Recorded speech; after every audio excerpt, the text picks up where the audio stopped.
wanted to get a boxing blog in before I, head to work. So, I'm gonna try to get in there early.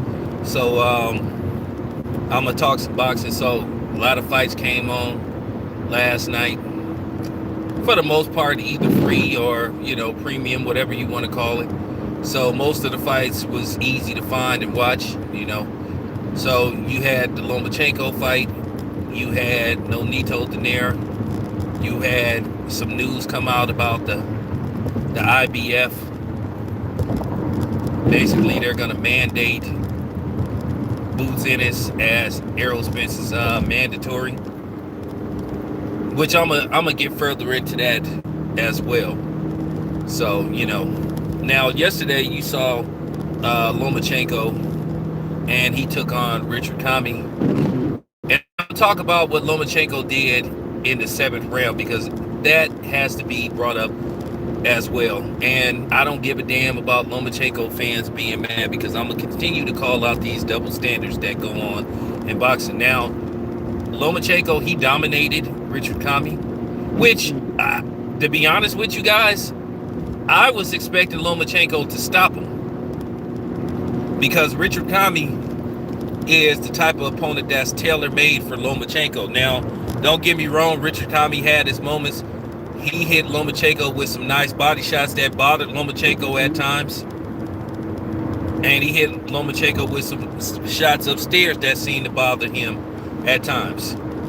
But Lomachenko did drop him. Looked like he was on the verge of stopping him. And then Lomachenko poses in the middle of the ring and says, "You gonna stop this, or I'm gonna continue to punish him?" And I mean, he looks right at the guy's corner. Now, I promise you, had that had been Bud that did that, they would have had a hissy fit. They would say that, cliche, act like you've been there before, but they thought it was spectacular and all that kind of stuff. And a lot of people thought that was real classless of Lomachenko, because I remember, a lot of people thought that that was classless. And they was like, why did Lomachenko do that?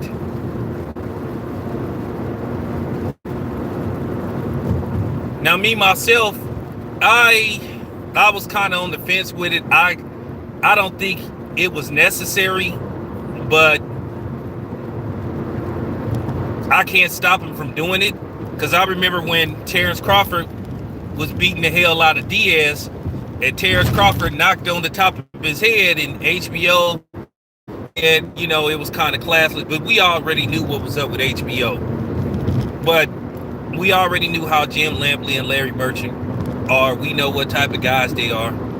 Everybody get a pass except the brothers. So, when I saw Lomachenko do that, I was just like, man, that was kind of weak. I mean, that was kind of weak. Dude, just continue to fight, and then just continue to fight, and then let the referee decide, or the corner decide. Don't pause and look at the corner and all that kind of stuff. But like I said, had that been somebody else, they would have had a fit. Because us brothers, we ain't allowed to do that kind of stuff. They call it showboating. They want to hit us. Well, I think Lomachenko should have showed a little bit more class. But at the end of the day, Lomachenko didn't get the stoppage. And, Kami fought his way through it, and he managed to finish the fight. But as far as Lomachenko's overall performance, Lomachenko looked like Lomachenko. Lomachenko always does good against those type of fighters. He always does good against those type of fighters. But do I think that put him back in the mythical pound for pound discussion? Absolutely not. Which, by the way, I never thought Lomachenko was the #1 pound for pound fighter on the planet. But like I said, it was a good performance by Lomachenko. But like I said before, he always looks good against those particular opponents. One thing about Lomachenko, the formula to beating Lomachenko, you have to bring the fight to him. You have to keep Lomachenko going backwards. because for the most part, if you let Lomachenko stay in the middle of the ring where he has the opportunity to shift to the side and then jump in and reset, then you can possibly have a long night. You have to fight Lomachenko physically. You have to get physical with him. You have to rough him up. You have to push him back. You have to do all that kind of stuff. Make him uncomfortable. Because like I said, Lomachenko does his best work when he has room. And if you keep him in the middle of the room, if you keep him in the middle of the ring, then that's where he can do his most damage to you. But like I said, it was a good performance by him. So, he wins. So now it really comes down to George Kambosos Jr. who he wants, because he has options. And more than likely, George Kambosos Jr. is going to go where the money is. Who offers him the biggest money, that's what direction he's going to go. So we'll see who he selects as his next opponent. Tank may be highly unlikely. I know DeBella has been saying that him and Al Heyman had worked out their differences, but only time will tell. So let me get to Nonito Donaire. I salute Nonito Donaire. Still going strong at 39 years old. He's had setbacks. He's took some L's. He's been stopped before, but he continues to fight. And I give him credit. He's a legend. He's a first ballot Hall of Famer. He's a former Fighter of the Year. So I have nothing bad to say about Nonito Donaire, except when, years ago when he was ducking Guillermo Rigondeaux, and then he got stopped by Nicholas Walters, which, by the way, everybody is asking that question, what happened to Nicholas Walters? Nicholas Walters is MIA. I mean, he's just MIA. Nobody's seen or heard from him.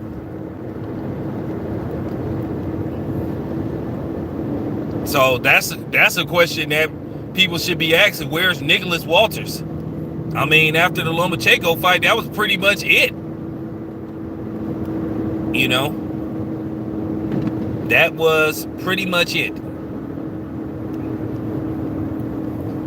But yeah, getting back to Nonito Donaire, like I said, I have nothing bad to say about him. He's proved his worth. He's up there with Manny Pacquiao as one of the great Filipino fighters. I know Manny Pacquiao get all the praise, but Nonito Donaire has done a lot. He's done a lot for the Filipino fighters. He doesn't, the only thing is he has to stand behind Manny Pacquiao. Now, the thing that tripped me out about Manny Pacquiao, if I'm not mistaken, I don't know if Nonito Donaire ever fought on a card with Manny Pacquiao, but I do think Manny Pacquiao could have at least let Nonito Donaire co-headline a Filipino card with Manny Pacquiao. That's my honest opinion. But I have nothing bad to say about Nonito Donaire. He's a legend. He's a first ballot Hall of Famer. He will be in the Boxing Hall of Fame. And for him to be going strong and still fighting and knocking guys out at age 39, Nonito Donaire has always had power.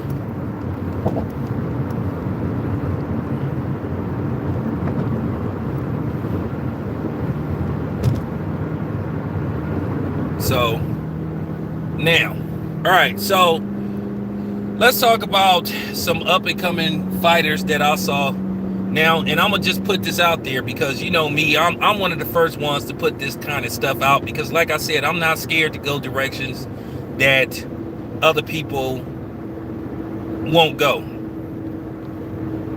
I'm gonna try to, now you guys, I'm gonna let you know, I'm gonna try to get an interview with Keyshawn Davis, because I thought that was a sensational knockout that he had. That body shot, because keep in mind, they were saying this dude couldn't be knocked, that got a tough chin. Well, he went down twice. And like Benny Siegel said, when he got laid down the second time, he stayed down. He was like, I don't want no more. He said, I don't want no more of this. And I have to put this out there, and I'm going to do a solo video about this, because at the end of the day, I'm just tired of this garbage, and I'm tired of this standoff stuff, and I'm tired of people trying to play, and I'm tired of these fake militant content creators. these fake pro-black, fake woke content creators that's going to be talking about, well, I'm not going to support Keyshawn Davis because he would top rank and all this stuff, while you sit up there and kiki with your non-black wives. Yeah, I said it.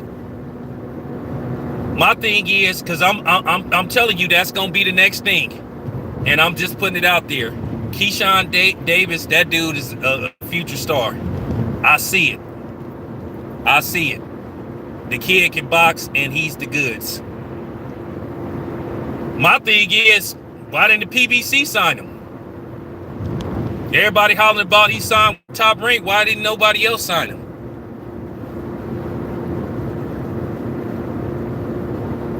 That's my thing. So I don't want to hear this stuff about Keyshawn Davis, he would Top Rank. Well, why didn't the PBC sign him? Same thing with Shakur Stevenson. Everybody always bitching about Bob Arum and Eddie Hearn. Well, why didn't Al Heyman sign him? So I'm telling you, that's going to be the next thing that people going to try. Mark my words. Mark my words with Keyshawn. So I'm going to try to get Keyshawn on here.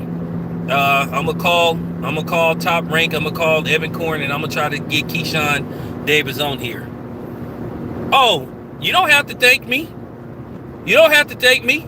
Like I said, I'm just keeping it 100. I've been ostracized by some certain people that, because like I said, I won't say what they want me to say. And I'm fine with it. I'm okay with it. I'm gonna always be me. But I promise you, that's gonna be the next thing. That's gonna be the next thing.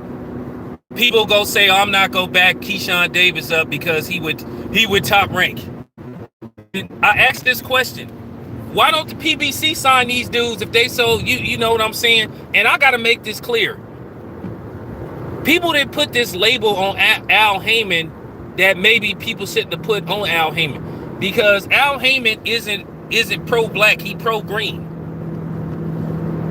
And like I said, the PBC did a lot of stuff behind the scenes to, fighters, to some of their black fighters. And a lot of people won't call that out. But I will. And that's why and here's the thing. This is why, sometimes this is why some of the people on the PBC side is at odds with me, because of my stance. And that's why, and that's why they haven't been credentialing me for PBC fights. That's okay, because I'm going to still keep applying.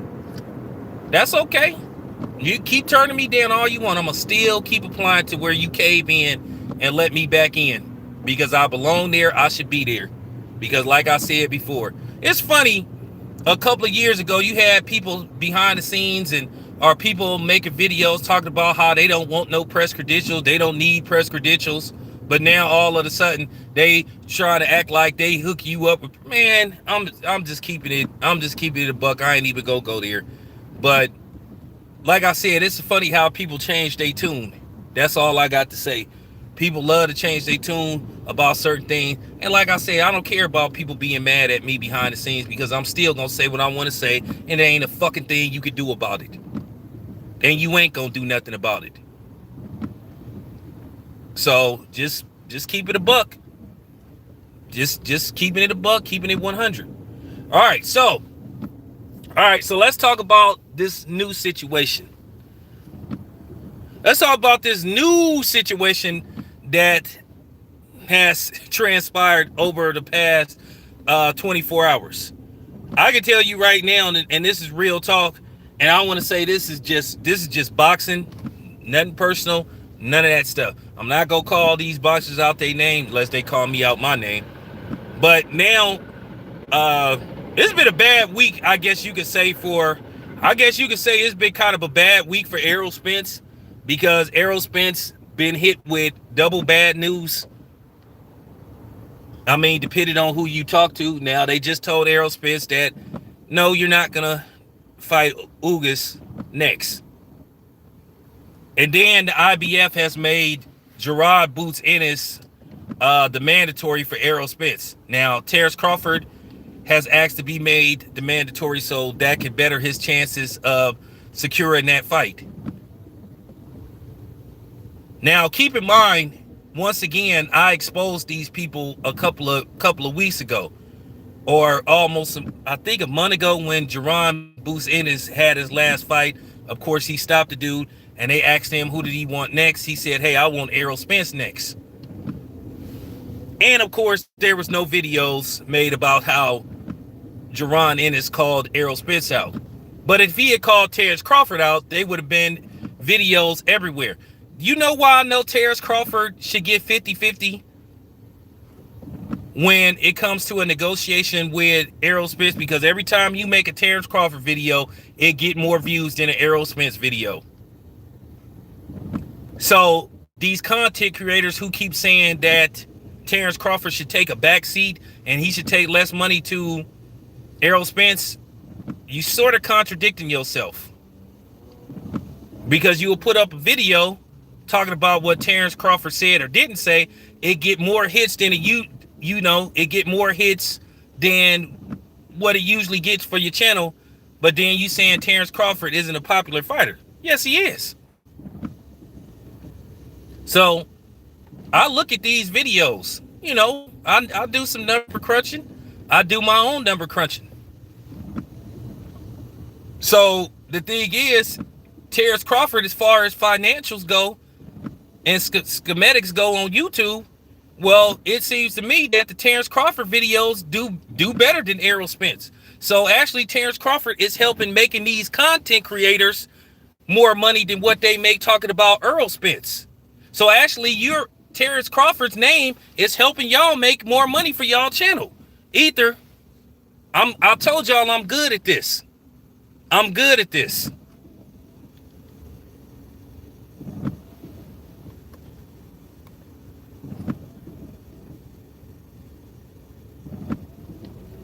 So now, and so I'm just keeping it a buck.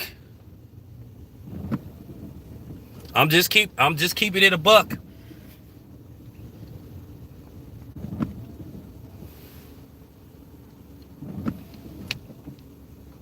And I mean, Terrence Crawford, he doing what everybody asked him to do, and now they still finding something wrong. Once again, you still got people here trying to act like they some kind of negotiator. Terrence Crawford does more views on regular premium TV than Errol Spence. When he walks in a building, everybody runs to him. It don't matter who in that building, but when Terrence Crawford shows up, everybody runs to Terrence Crawford. So when you have people trying to demean, and these black content creators trying to demean Terrence Crawford's value, you have to ask yourself who are the real sellouts. So, for real, don't get mad at me. I'm stating the facts. Now, I'm trying to figure out where's Errol Spence in regards to the IBF. Saying that Boots Ennis is going to be his mandatory. Because, I mean, just 2 weeks ago, he tweeted that he wasn't impressed with Terrence Crawford's stoppage of Sean Porter.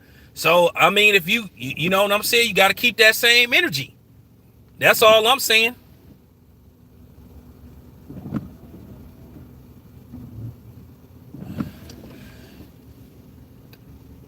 Bud has proven his worth. You know why? Because like I say, every time you make a video about something Terrence Crawford said, it get a whole bunch of hits. So like I said, Terrence Crawford is making the YouTubers a lot of money. His name, when you title Terrence Crawford's name at the title of your video, so how is it that he's not popular? Because if people wasn't interested in hearing what Terrence Crawford had to say, then why did they click on? It's time to make this fight. Terrence Crawford is going on 35. Terrence Crawford is 34 years old. Now, Terrence Crawford takes care of himself, but it is time to start negotiating. And I don't think that Errol Spence is going to fight Jerron Boots Ennis next. Even though Errol Spence would be a slight favorite, that still would be a tough fight for him. My thing is, make this Terrence Crawford fight. All this stuff about, Terrence Crawford asking to be the mandatory, that doesn't mean nothing. He should be the mandatory because he is the top guy at welterweight, not named Errol Spence. The thing is with Terrence Crawford, once again, Terrence Crawford has stopped everybody at 147. Nobody has went the distance when Terrence Crawford.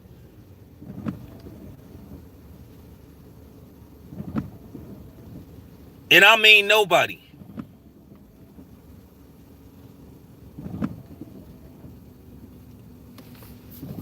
The best thing you could do in this whole Terrence Crawford versus Errol Spence saga is going on 4 years. I've said this before.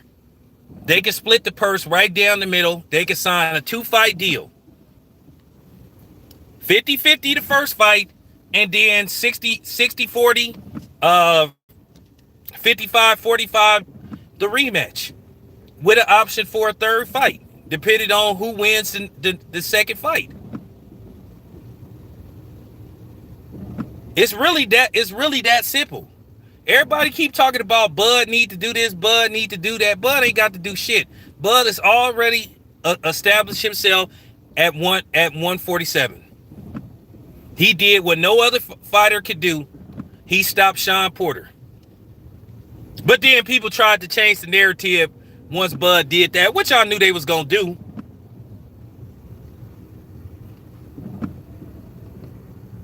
The fight should be, once again, 50-50 with an option for a second and third fight. 2-fight deal, mandatory rematch, 2-fight deal. 50-50 right down the middle. Okay? 50-50 right down the middle. 55-45 or 60-40 the next fight. And no, if I'm Terrence Crawford, absolutely not. I'm not fighting in Dallas. Los Angeles, Atlanta, or Las Vegas. Those are the three options. I'm not fighting in Dallas, absolutely not. Because to me, the obstacles have got a little bit better for Terrence Crawford to jump over. He's no longer with Top Rank. He's a promotional free agent. So let's get this fight made. Let's get this fight made. But I'm telling you guys right now, Errol Spence will not be fighting Terrence Crawford next. Even though Errol Spence said out of his own mouth that he want to go directly into Ugas or Terrence Crawford. Well, Ugas is not available. Terrence Crawford is available. I'm not even paying attention to the people that said Sean took a dive. That just goes to show you how desperate they are to cape for Errol Spence. At the end of the day, these dudes expose themselves. I don't expose them. They expose themselves. They the ones that keep pushing the goalpost back.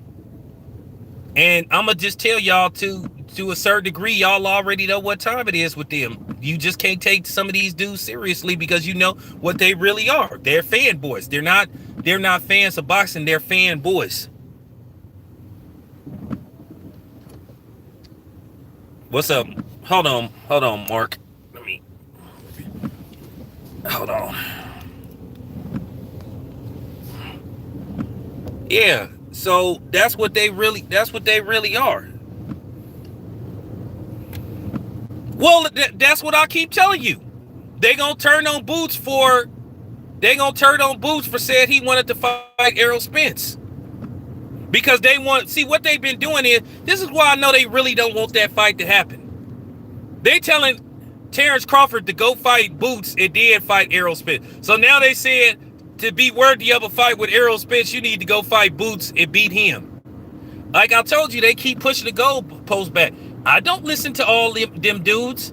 Even when I see the title of their video, I already know what their agenda is.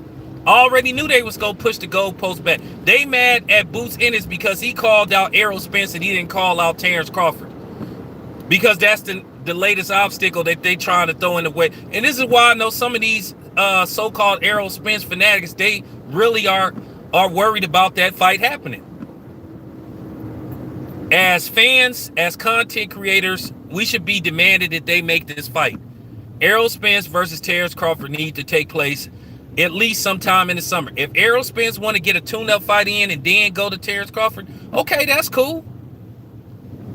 But at the same time, he gonna look like he told a lie if he takes a tune-up fight, because he was the one that said, hey, I want to go directly to Bud, even though Errol Spence hasn't fought in over a year.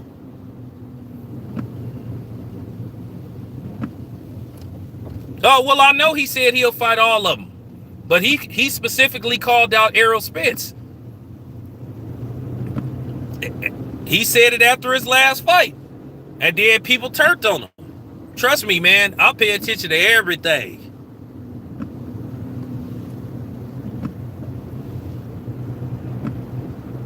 They said you need to fight. They said 2 years ago, okay, you need to go fight Kell Brook. You need to prove yourself. Go fight Kell Brook. He fought Kell Brook. He stopped him. You need to make this fight with Sean Porter. He made the fight. He beat Sean Porter. And then before that, they was rooting against him. Here go the thing. The funny part about it is, like I said, these hotep militant pro-black channels, they was rooting against Terrence Crawford for, with Jeff Horn. Jeff Horn is going to be too rough, too big. He going to rough Terrence Crawford up, and Terrence Crawford blew right through him. One of Terrence Crawford's easiest fights at 147. And when I saw what he did to Jeff Horn, I said, this Errol Spence fight is going to be real interesting. I knew right then, when I saw what he did to Jeff Horn, I said, yeah, he got a chance at beating Errol Spence. When people thought that Bud didn't stand a chance, if he came up to 147, well, I can tell you right now, he stand a chance. And like I said, the fight could go either way. Like I said, it wouldn't be out of the ordinary. It wouldn't be a stretch if Errol Spence defeated Terrence Crawford. Styles make fights. But I just want to see it because this shit has went on too long. This is going on 4 years now, and I'm tired of hearing the excuse. Everybody wants Terrence Crawford to bend over backwards and kiss the pinky ring, and he doesn't have to do that. He's an accomplished fighter. Once again, he was undisputed before Canelo. And I'm going to talk about Canelo before, and I'm going to expose Canelo. Well, I'm not going to expose him. I'm going to just put Canelo on the spot, too, before I end this stream. Like I said, every time I look around, it's hurdle after hurdle that these fanboys throw up. Fight Boots Ennis, prove that you worthy of an Errol Spence fight. Like, what? I told you, I don't be listening to these other content creators. Like, I don't comment on their videos. I may watch a video for like 2 minutes and I'll be like, okay, I'm gone. I've heard enough. All right, so that's all I have to say about that. Shit been going on for 4 years. And it's just time to make this fight. Because if you try to make this fight 2023, the tail end of 2022, it looked like you was trying to age Terrence Crawford out. All I'm saying is, if you're going to tweet about how you wasn't impressed, then why didn't you say, well, you know what, Monday, I'm going to have my people call his people. You hearing people talk about, like, Bud and them ain't got to do nothing, man. If they really, it takes an effort from both parties. But see, the real reason why they still hesitant to make Terrence Crawford, see, I'm going to tell y'all the real reason why they hesitant to possibly make Terrence Crawford versus Errol Spence, because it still could offset the other master plan that they got. Oh, I'm buffering. Okay, I'm going to keep, okay. The real reason why they still hesitant to make that fight, because they still want to set up a fight between Errol Spence and Canelo. That's another thing. Because that fight was that 3-package deal, it was going to be like 2 different packages. David Benavidez and then Errol Spence at the tail end. So that's another reason why they hesitant to make that fight, because they still hoping that they might could get Canelo back, and then they can set up a fight between Canelo and Errol Spence. See, y'all hearing the truth on this channel. That's another reason why the hesitation has happened. They still optimistic that they could get Canelo back, because they wanted him to sign an additional 3-fight deal, which would include Errol Spence in that package. I don't know what weight class they would fight at, but Errol Spence would be included in that package. Maybe Errol would move up to 160, or they would fight at a catch weight of 165, but Canelo then ran off with the belts. So that's why Floyd has been going in on Canelo.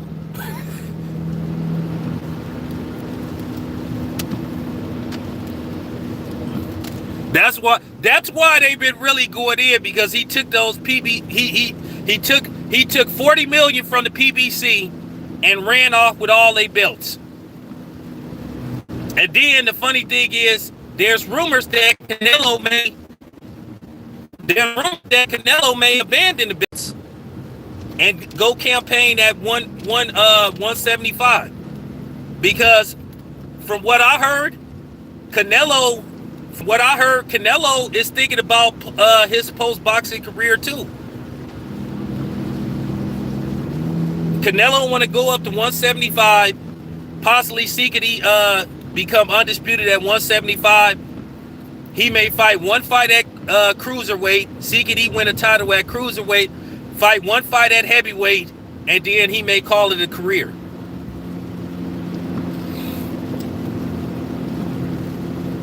Now, yesterday, Alexander Usyk said that he would go back down to cruiserweight to fight Canelo.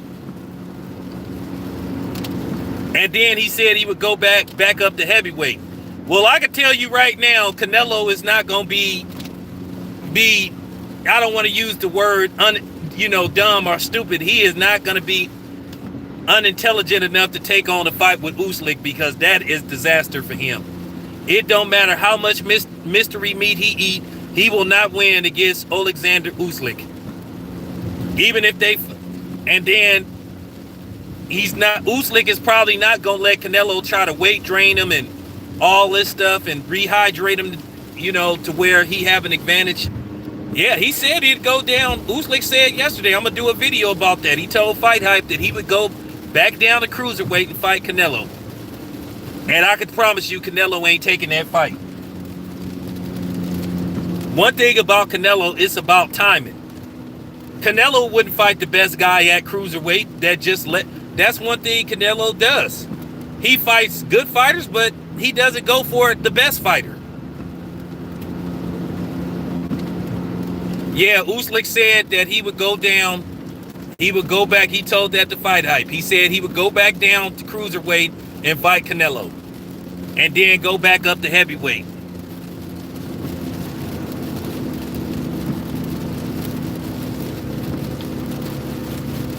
And like I said, I can all but promise you Canelo ain't taking that fight. I promise you Canelo, when I say I promise you Canelo ain't gonna take that fight, he ain't taking that fight. Canelo is not stupid.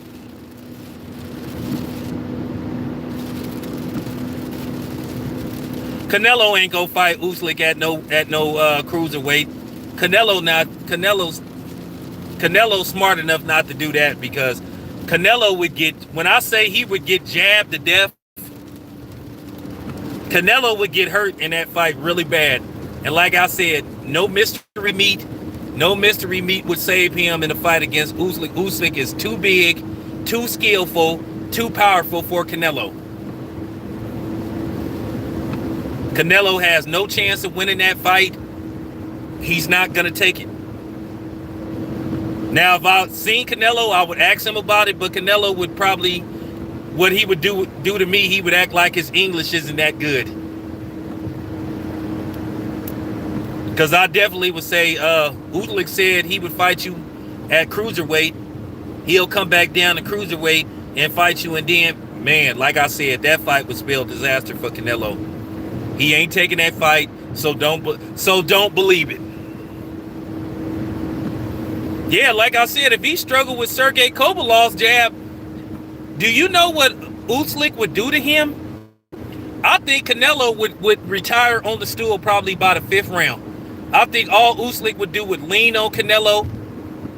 He would lean on Canelo and he would just jab Canelo and just hit him with lead. And when Canelo would squinch down to try to bob and weave, then Usyk would just hit him on the top of the head, and he might knock Canelo out. Usyk is knocking Canelo out if they fight, and Canelo is not gonna take that fight.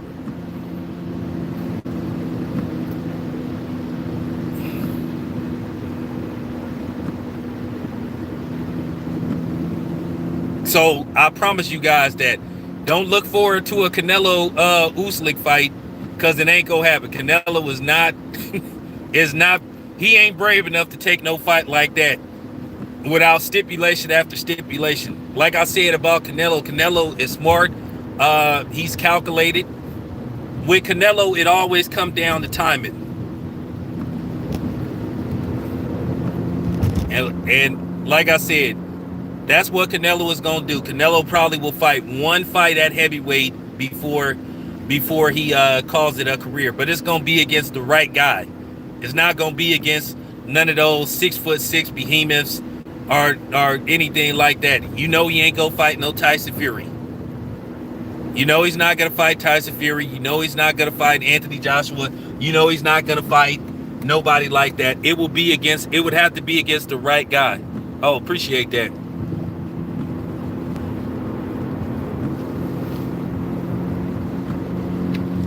And then also you got to remember Canelo also is looking at possibly a Jake Paul fight. So that's why they're going to ensure that whatever happens next week, that it's going to work out in favor of Jake Paul, because Showtime wants to stage that fight, and the correct word is stage, where Canelo fights Jake Paul possibly. So like I said, it's a lot of options out there for Canelo. If you feel like you can fight Jake Paul at cruiserweight and beat the hell out of Jake Paul and walk away with, who knows, 60, 70, maybe $80 million, you fight him in the right venue, they're going to really try to sell this fight. Now, I want to talk about something else. I want to get back to Vasily Lomachenko.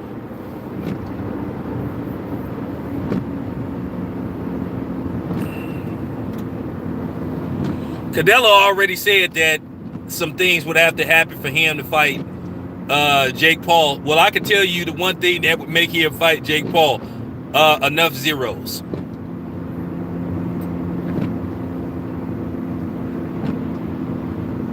But see, here's the thing. The difference between Canelo and Floyd Mayweather, when Floyd Mayweather fought Conor McGregor was a professional combat sports fighter. Jake Paul was a failed actor and a lightweight substance abuser who decided to take up boxing. So he took up boxing. He didn't, you know what I'm saying? He wasn't born into boxing. He started fighting at, 20, 21 and stuff, because he failed as an actor.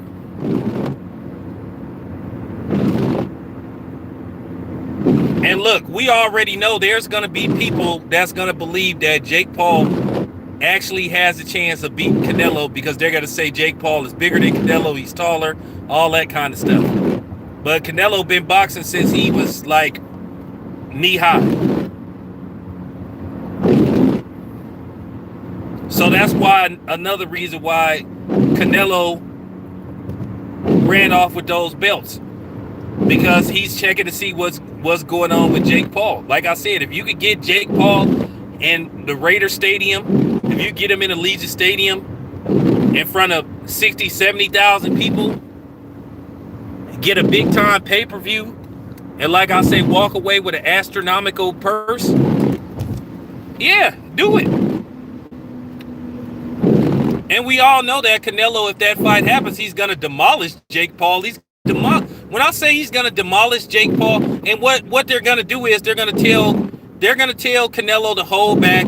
They're gonna tell Canelo to let Jake Paul get some licks in. Make it look dramatic, make it look like he's doing some damage, and probably after the 6th round, Canelo is just gonna start like teeing off on Jake Paul. He gonna become target practice, and then you know the rest. So, just letting you guys know what to expect.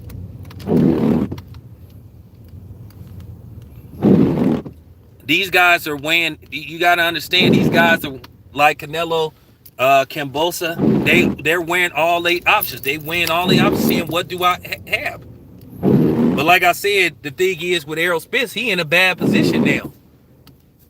Because one, he said that, hey, I want to go directly into Bud or Ugas next, which more than likely he's not fighting Bud next.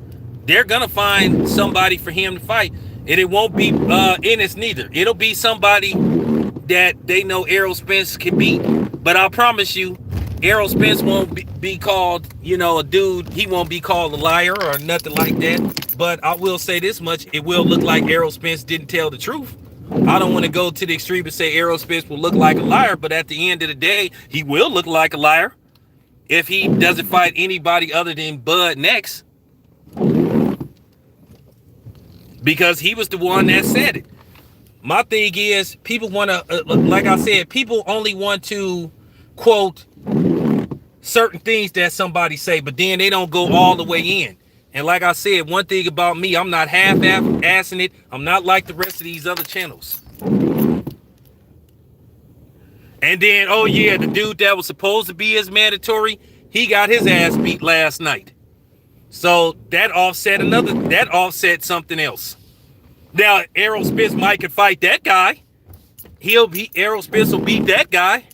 But once again, you got to ask that question. Wait a minute, man. You said you would fight Bud next. And then he going to say, oh, well, I have to, I have to fulfill my mandatory. Now, all of y'all know that watch boxing. Championship bouts always championship bouts always tops mandatories. So that's going to be on Errol Spence. Anyway, appreciate the time and the support. Keep watching. I'm going to keep coming with that reel.